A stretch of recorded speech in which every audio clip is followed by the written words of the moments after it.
चले, एक्सक्लेमेटरी हमारा चल रहा था और कल की क्लास में हम ऑलरेडी ये वाली शीट्स कर चुके थे।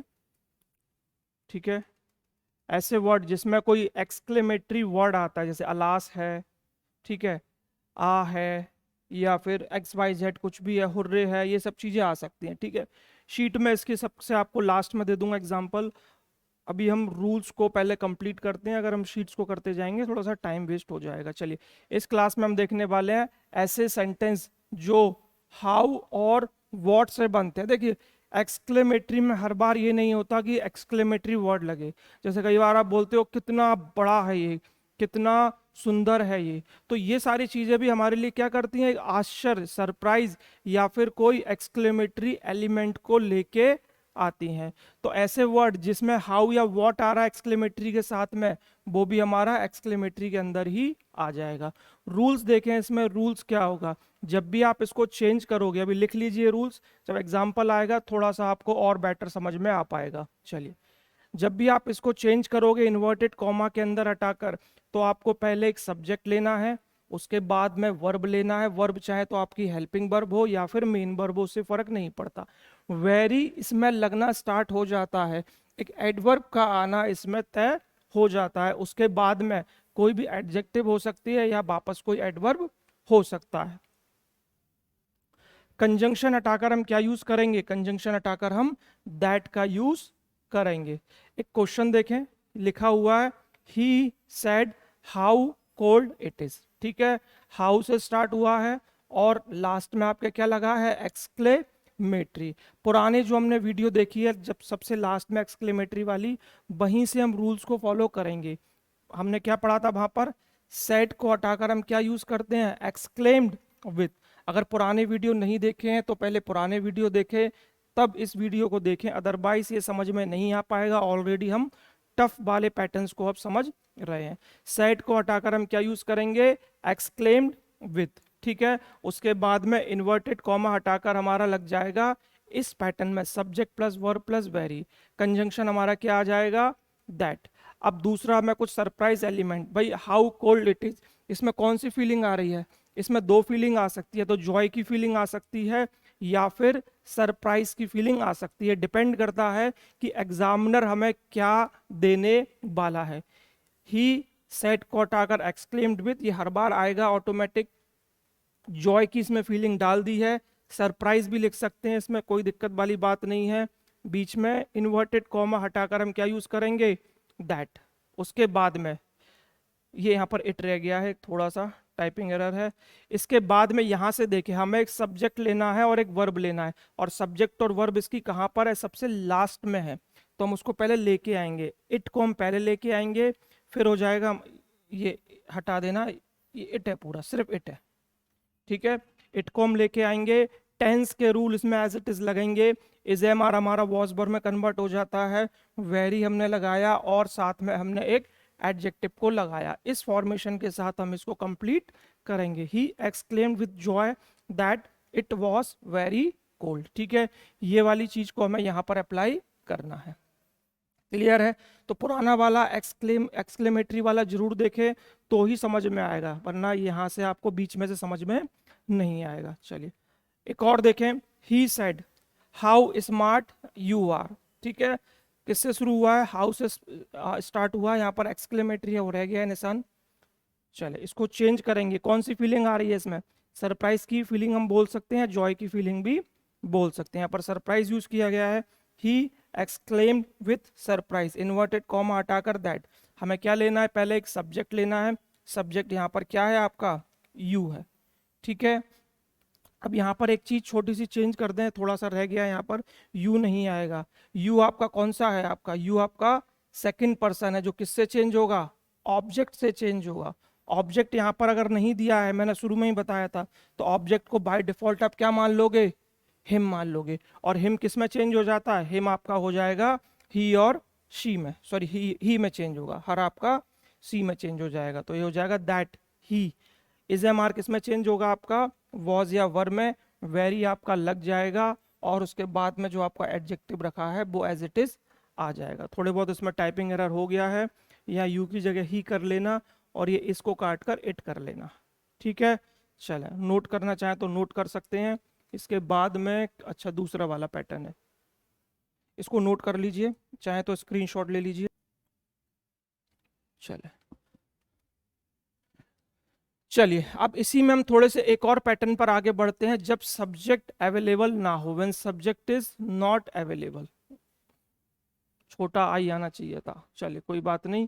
लिखा हुआ है ही सेड हाउ फनी, तो ऐसे सेंटेंस में आपको सब्जेक्ट को मान के चलना है। देखिए इसमें नहीं लिखा है सब्जेक्ट और वर्ब, लेकिन इसका फॉर्मेशन हमने अभी जस्ट अब पढ़ा अभी कि ये वाले फॉर्मेशन को हमें अप्लाई करना ही करना होता है।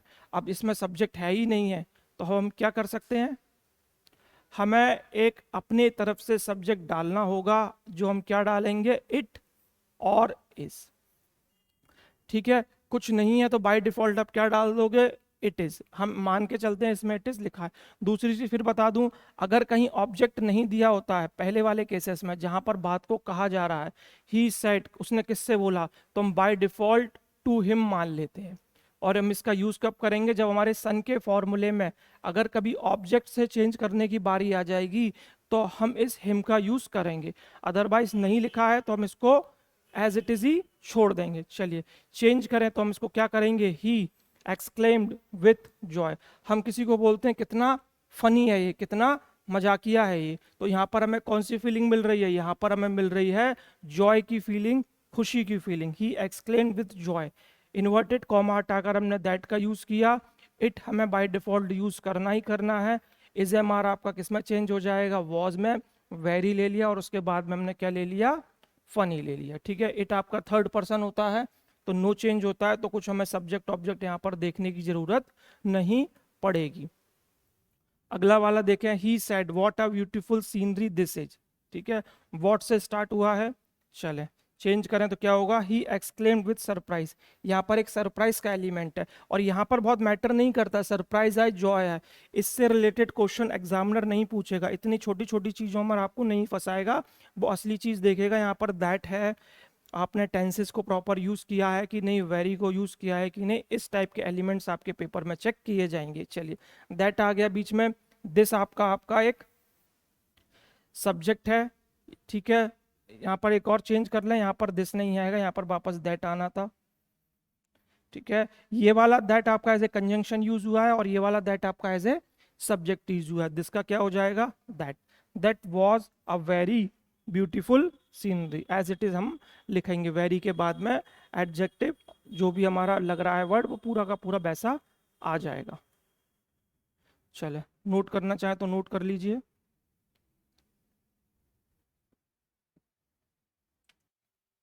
चले आगे बढ़ें, थोड़े से टफ है, फिर बता दूं पुराने वीडियो जरूर देखें, अदरवाइज यहाँ समझ में नहीं आएगा। ठीक है, अगर आप एसएससी सीजीएल या सीएचएसएल के लेवल की तैयारी कर रहे हैं तो इससे भी ज़्यादा टफ होते हैं। आप यहाँ सीखोगे तब जाके आपके 70-80% बनना स्टार्ट होंगे, 2-3 तो तब भी गलत हो जाते हैं।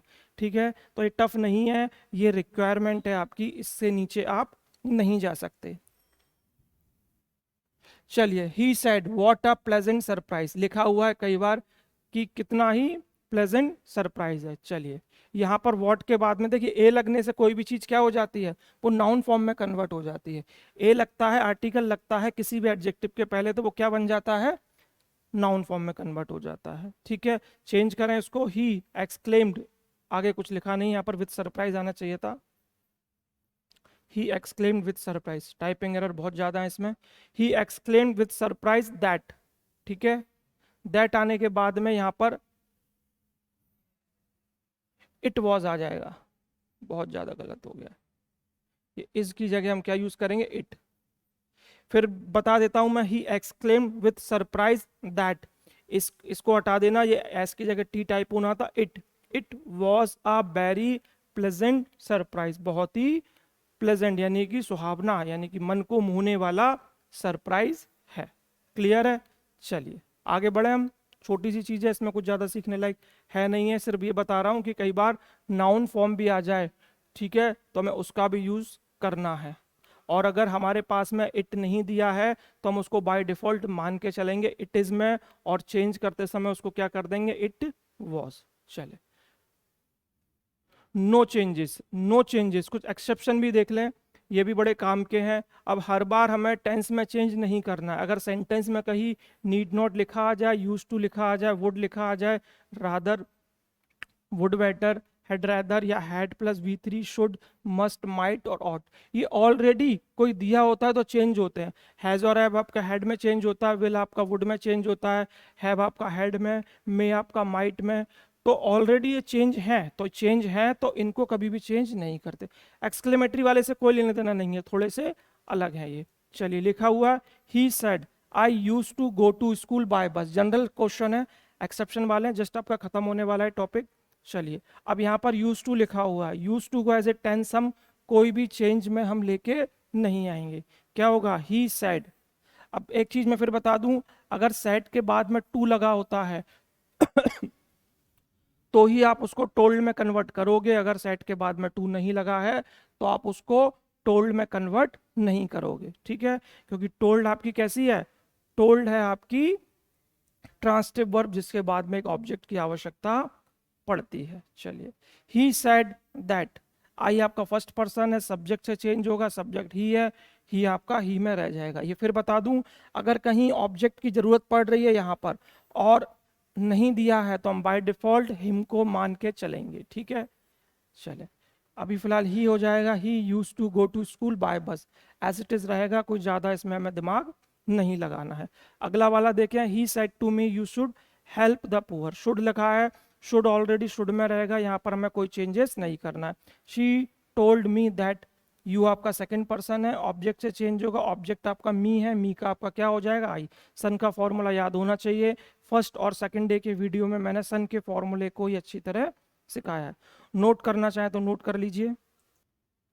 चले आगे बढ़ते हैं, आज वीडियो हमारी खत्म हो जाएगी पूरी।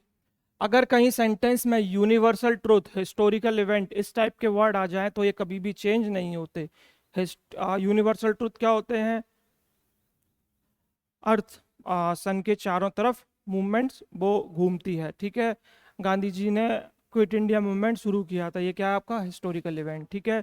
ईमानदारी एक अच्छी नीति होती है, honesty is the best policy. इस टाइप की जितनी ऐसी बातें जो हमेशा सच होती हैं, सच के अलावा कुछ नहीं होती हैं, या कोई हिस्टोरिकल फैक्ट हो, वो कभी भी चेंज नहीं होगा एज ए टेंस के फॉर्म में। अगर प्रेजेंट में है तो प्रेजेंट में रहेगा, पास्ट में है तो पास्ट में रहेगा, आप उसमें कोई भी अपना दिमाग यूज नहीं करेंगे। She said to me that, sorry, the earth is round, उसने बोला अर्थ कैसी है, गोल है, अर्थ राउंड है। चेंज करेंगे तो बाकी सारे चेंजेस तो आप कर सकते हो, ठीक है। सेट टू को आपने किस में बदल दिया, टोल्ड में, दैट आपने यूज किया, उसके बाद में अर्थ इज राउंड तो अर्थ इज राउंड। दूसरे चेंजेस हो सकते हैं, कौन कौन से, दिस दैट वाले चेंजेस हैं, ये वाले चेंजेस हो सकते हैं, इनमें कोई प्रॉब्लम नहीं है। अगला देखें, she said to me honesty is the best policy, उसने मुझसे कहा ईमानदारी एक अच्छी नीति है, तो क्या होगा, ही सेड, अच्छा ये चेंज नहीं है, अच्छा ये क्वेश्चन ही है, he said to me honesty is the best policy, तो चेंज इसमें क्या हो जाएगा, सेड टू की जगह हम टोल्ड कर देंगे, मी आपका बना रहेगा, यहाँ पर हम दैट लिखेंगे, उसके बाद में honesty is the best policy. यह वाला देखें, ही सेड में रहेगा, क्योंकि टू नहीं लगा है तो हम इसको टोल्ड में कन्वर्ट अब नहीं कर सकते हैं। ही सेड, यहाँ पर सिर्फ दैट आ जाएगा। Gandhi ji started the quit India movements, कब शुरू हुआ था क्विट इंडिया मूवमेंट, 1942 में, 1942 में। चलिए एक चीज और देख लें, मैं शुरू में शायद आपको नहीं बता पाया था, हम इसको जो भी प्रेजेंट से पास्ट कर रहे होते हैं ना, उसका कारण ये होता है क्योंकि हमारा जो पहला वाला पार्ट है वो पास्ट में होता है, इसीलिए हम उसको पास्ट में कर रहे होते हैं। अगर यहाँ पर प्रेजेंट में लिखा है ही सेज, क्या लिखा है, ही सेज, अगर ये प्रेजेंट में है, ये वर्ब की फर्स्ट फॉर्म में है, तो यहाँ पर भी आप प्रेजेंट में ही रखोगे, फिर वहां पर आप टेंस में कोई चेंजेस नहीं करोगे। टेंस में हमें क्यों चेंज करना पड़ रहा है दूसरे वाले सेंटेंस में, क्योंकि यहाँ पर सेड लिखा होता है। ये तो यूनिवर्सल ट्रूथ है, लेकिन जनरल फैक्ट में भी बता दूं, अगर यहाँ पर सेज लिखा है या टेल्स लिखा है तो आप वहां पर टेंस में चेंजेस नहीं करोगे, बाकी दैट, टोल्ड, ये सब जो बेसिक चेंजेस हैं वो ऑटोमेटिक होते जाएंगे। चलिए हम आगे बढ़ते हैं, कुछ एक्सेप्शन वाले हम और कर देते हैं। कौन से वाले हैं, जब कोई भी दो इवेंट्स एक साथ हो रहे होते हैं साइमल्टेनियसली, ठीक है, किसमें, रिपोर्टेड स्पीच में, रिपोर्टिंग नहीं रिपोर्टेड स्पीच में, वहां पर हमें टेंस में चेंजेस नहीं करना है। हालांकि इस टाइप के क्वेश्चन पेपर में बहुत रेयर ही आते हैं, लेकिन फिर भी कर लें, अगर किस्मत खराब हुई तो ऊंट पर बैठे आदमी को भी कुत्ता काट लेगा। लिखा हुआ है he said while I was working my friend was playing, जब मैं काम कर रहा था तो मेरा दोस्त खेल रहा था। ठीक है, ये कैसे हैं, साइमल्टेनियसली वाले हैं, वाइल लगा हुआ है, वाइल से आप समझ जाना एक साथ दोनों काम हो रहे हैं। ठीक है, सेंटेंस को आपको पिक करना होगा कि कौन सा साइमल्टेनियसली वाला है। वाइल से ये डिफाइन होगा कि ये दोनों साइमल्टेनियसली हैं, एक खेल रहा है तो दूसरा क्या कर रहा है, दूसरा काम कर रहा है। अगर हम इसमें चेंज करें तो क्या हो जाएगा, ही सेड दैट।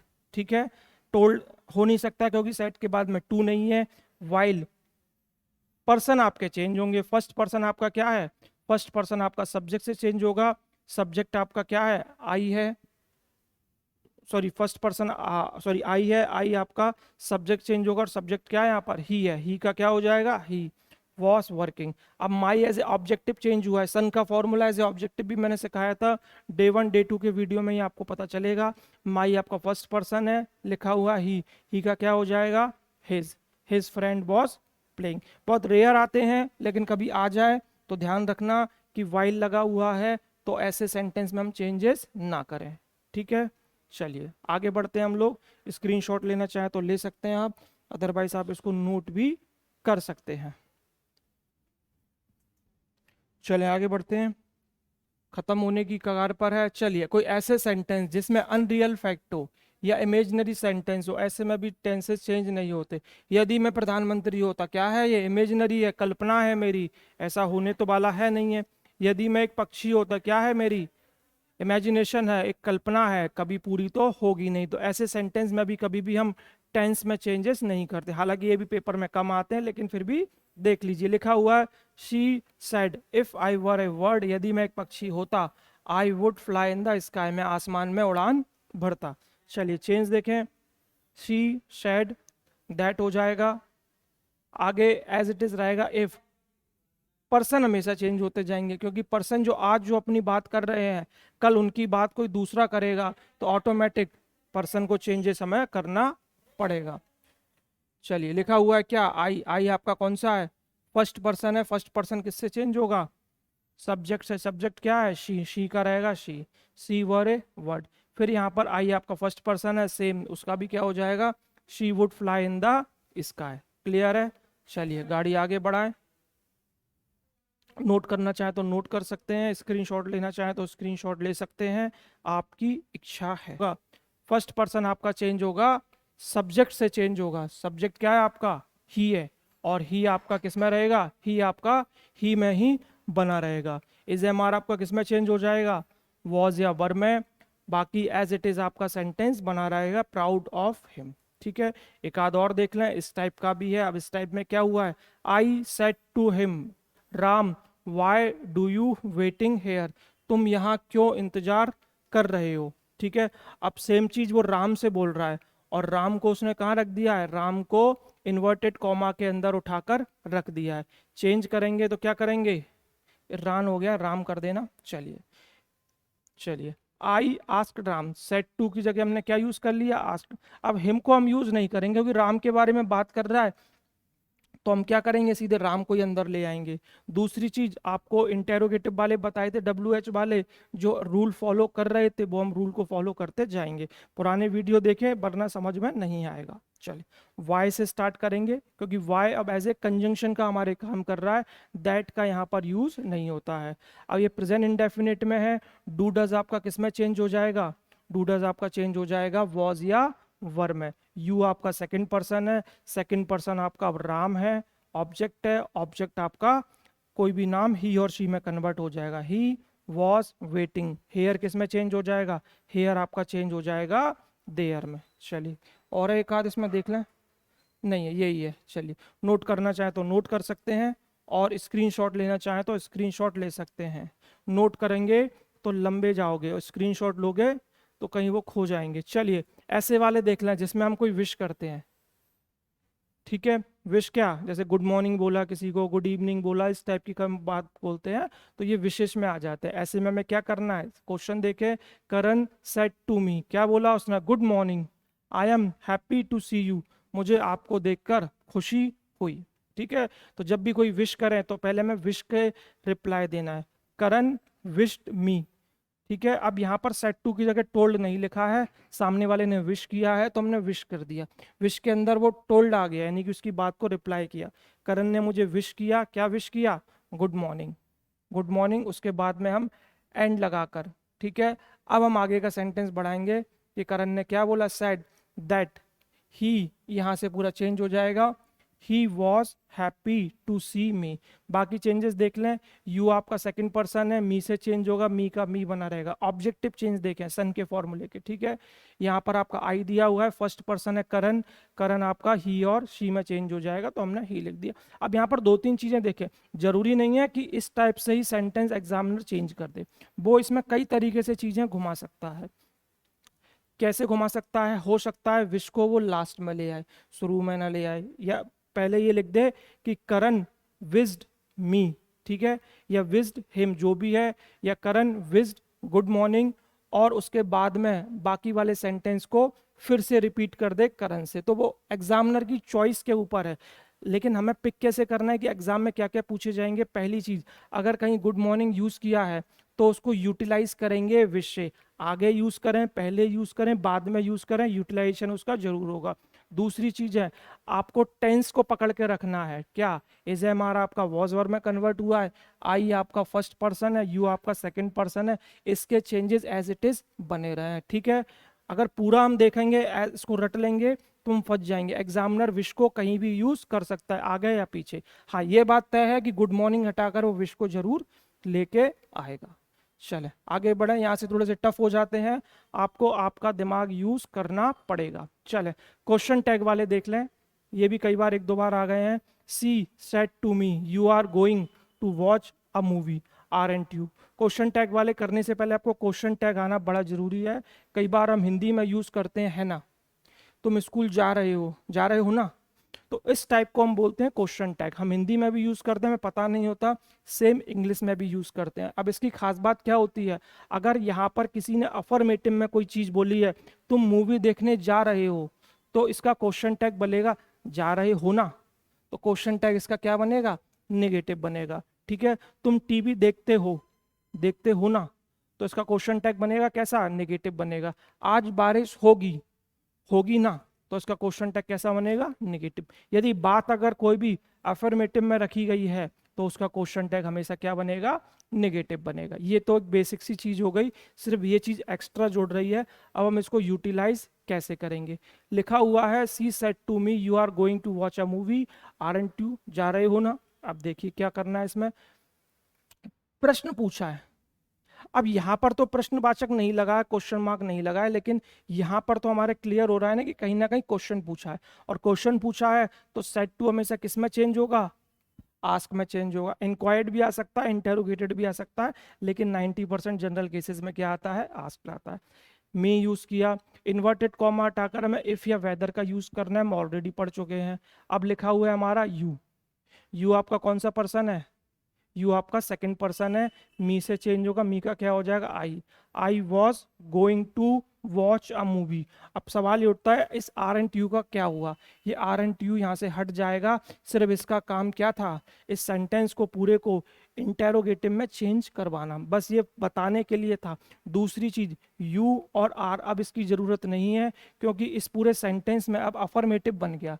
भाई मैं अभी किसी से सवाल पूछ रहा हूँ, आज बारिश होगी ना, अब इसी बात को वो व्यक्ति हम दोनों की डिस्कशन को किसी तीसरे व्यक्ति से डिस्कस करेगा, तो वो थोड़ी ना सवाल पूछेगा कि आज बारिश होगी, वो तो बस ये पूछेगा कि सर ने मुझसे पूछा था कि क्या बारिश होगी, वो सिर्फ बात बताएगा, ये नहीं पूछेगा कि अब तुम आंसर दो होगी कि नहीं। यहाँ पर शी मी से पूछ रही है बारिश होगी ना, या सॉरी तुम मूवी देखने जाओगे ना, लेकिन ये व्यक्ति जब घर जाके इसने अपनी बात बताई तो सिर्फ इसने ये बोला कि उसने मुझसे पूछा क्या मैं मूवी देखने जा रहा था, बस। इसीलिए इस क्वेश्चन टैग की यहाँ पर जरूरत नीचे इनडायरेक्ट में नहीं पढ़ते हैं, ठीक है। ये भी याद रखें, हो सकता है आपके क्वेश्चन पेपर में इस टाइप का क्वेश्चन आपको देखने को मिल जाए। चलिए अगला देखें, कई बार आ जाता है रिप्लाइड इन अफर्मेटिव या रिप्लाइड इन नेगेटिव सेंटेंसेस। इसमें क्या होता है, चलिए इस टाइप के क्वेश्चन आ जाते हैं। सी सेड टू मी, उसने मुझसे कहा। Did you talk to her, तुमने क्या उससे बात की, और मैंने बोला यस। तो बहुत बार आपको देखने को मिलेगा कोई अपनी बात को यस और नो में आंसर देगा। तो जब भी यस में दे तो आपको बोलना है रिप्लाइड इन अफर्मेटिव, अगर कोई नो में दे तो आपको बोलना है रिप्लाइड इन नेगेटिव, ठीक है। अब ये कई बार सेंटेंस के शुरू में लग जाते हैं और कई बार सेंटेंस के लास्ट में लग जाते हैं। चलें देखें, इसमें लिखा हुआ है she asked me, said to किस में चेंज हो गया, आस्क में हो गया। हेल्पिंग वर्ब से इंटेरोगेटिव बना है तो हमने इफ का यूज किया। यू आपका फर्स्ट पर्सन है, ऑब्जेक्ट से चेंज होगा, मी का आई, ठीक है। डिड आपका पास्ट इंडेफिनिट है, हैड प्लस V3 में चेंज हो गया to her, as it is रहा। अब यहाँ पर दूसरा क्वेश्चन देखें, एक और बन रहा है आई सेड यस, मैंने कहा यस, तो ये चेंज हो जाएगा किसमें, आई रिप्लाइड इन अफर्मेटिव। अब ये मैंने यहाँ लगा दिया, हो सकता है क्वेश्चन पेपर में कहीं पहले लगा आ जाए, तो हम कुछ कह नहीं सकते कि एग्जामिनर उस समय क्या सोच रहा होगा, लेकिन हमें बेसिक चीज़ें देखनी है। यस बोला है तो अफर्मेटिव लिखा कहीं ना कहीं आपको दिखेगा, और नो बोला है तो नेगेटिव आपको देखने को कहीं ना कहीं मिलेगा।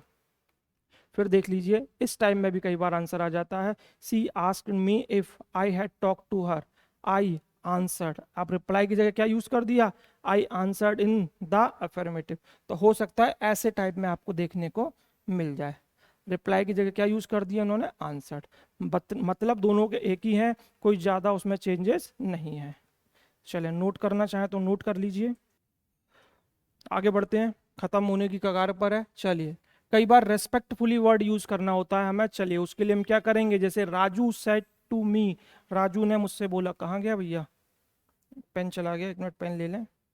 Raju said to me, Raju ने मुझसे बोला sir give me your book please. बस इतना लिख के छोड़ दिया। अब यहाँ पर आपको क्या लगाना है, आपका अपना खुद का दिमाग। तो पहली चीज देखें, यहाँ पर प्लीज वर्ड का यूज किया गया है, तो प्लीज वर्ड से आपको हमेशा एक चीज मिलेगी, वो क्या, रिक्वेस्टिंग की फीलिंग मिलेगी। तो आप अब सेड टू को टोल्ड में कन्वर्ट नहीं करोगे, आप सेड टू को किस में कन्वर्ट कर दोगे, रिक्वेस्टेड में कन्वर्ट कर दोगे, ठीक है। मी का मी हो जाएगा। अब यहाँ पर जो सर वर्ड लगा है, भाई गुड मॉर्निंग गुड इवनिंग होते थे तो हम विश का यूज करते थे, लेकिन यदि कहीं सर और मैडम वर्ड लगा है तो हम क्या यूज करेंगे, रेस्पेक्टफुली। हो सकता है सेंटेंस के शुरुआत में कहीं डायरेक्ट कर दे या बाद में कर दे, ठीक है। हमने मी के बाद में लिया है रेस्पेक्टफुली, उसके बाद हमें टू लगाना है। हम इंपेरेटिव वाले करते थे, ऑर्डर वाले, रिक्वेस्ट वाले, उसी फीलिंग के साथ में हमें इसको करना है। सिर्फ हमें विशेष ध्यान देना है, सर की जगह क्या लगेगा, रिस्पेक्टफुली। और प्लीज लगने से सेंटेंस कौन सा है, इंपेरेटिव सेंटेंस है, और इंपेरेटिव सेंटेंस में टू के बाद में हमें पूरा सेंटेंस रखना पड़ता था, गिव हिम माई बुक। अब योर का क्या हो जाएगा, आपका सेकंड पर्सन है, ऑब्जेक्ट से चेंज होगा, ऑब्जेक्ट आपका मी है, मी का क्या होगा, माई। बाकी रूल एज इट इज रहेंगे, सिर्फ बेसिस का हमें याद रखना है। सर और मैडम लगे तो हमें रेस्पेक्टफुली वाला वर्ड यूज करना है। चलिए और कुछ बचा है इसमें, ये बता ही दिया, सर मैडम या योर ऑनर। कई बार हम जज को बोलते हैं योर ऑनर, आपने ऐसा किया और आपने ऐसा नहीं किया। चले एक और देख लें, इसका example, he said to him sir can I help you. अब ये मॉडल्स वाला है, ठीक है, मॉडल्स वाला यानी कि इंटेरोगेटिव है, और बीच में क्या लगा है इसमें, सर। तो हमें क्या करना है, I he asked him respectfully. Ask क्यों आया, क्योंकि इंटेरोगेटिव है, यहाँ पर प्रश्नवाचक लगा लीजिए, रह गया है इफ। बाकी एज इट इज रहेगा, कैन आई हेल्प यू, आप क्या करोगे, ही कुड हेल्प मी, जो आप जनरल रूल पढ़ते आए हो। कई बार डियर, माई बिलोव्ड, इस टाइप से वर्ड लिखा आ जाए तो आप लविंगली या अफेक्शनेटली में चेंजेस कर सकते हैं, ठीक है। यहाँ पर अनंत है चीज़ है, यहाँ पर रूल फिक्स नहीं है, एग्जामिनर के ऊपर है कि वो सेट टू को क्या लिखे। हमें बेसिक्स, सबसे पहले फंडामेंटल चीज़ें इसमें याद रखनी है नरेशन में, कि हमारे टेंस से रिलेटेड रूल बिल्कुल क्लियर होने चाहिए। दूसरी चीज़, हमें सन के फॉर्मूले पर कमांड होनी चाहिए। Other changes said to told में कन्वर्ट होगा, दिस दैट में होगा, टुडे दैट डे में होगा। बस इतना भी हमें आता है तो 80 से 90% हमारे नरेशन ठीक हो जाएंगे। 10% आपको ट्रांसलेशन बेस पर या थोड़ा सा दिमाग लगाकर करने पड़ेंगे। चलिए, ये सारे वीडियो आज खत्म हो गए हैं, लास्ट वीडियो था। ओवरऑल 7 या 8 वीडियो हैं। इतना भी आप देखते हैं तो लगभग आपके 10 क्वेश्चन आते हैं, 10 शायद स्टेनो में आते हैं, और सीजीएल और हम सीएचएसएल के मेंस की बात करें तो उसमें भी उम्मीद है 8 से 10 क्वेश्चन आने की उम्मीद बनी रहती है। तो देखें प्रॉपर, नीचे जितना भी आपने पढ़ा है उसका आपको पीडीएफ मिल जाएगा, लेकिन नोट्स बनाएंगे तो ज़्यादा बेहतर रहेगा। क्लियर है? चलिए मिलते हैं अपने अगले नेक्स्ट वीडियो में। चलिए, ख़त्म हुआ ये टॉपिक।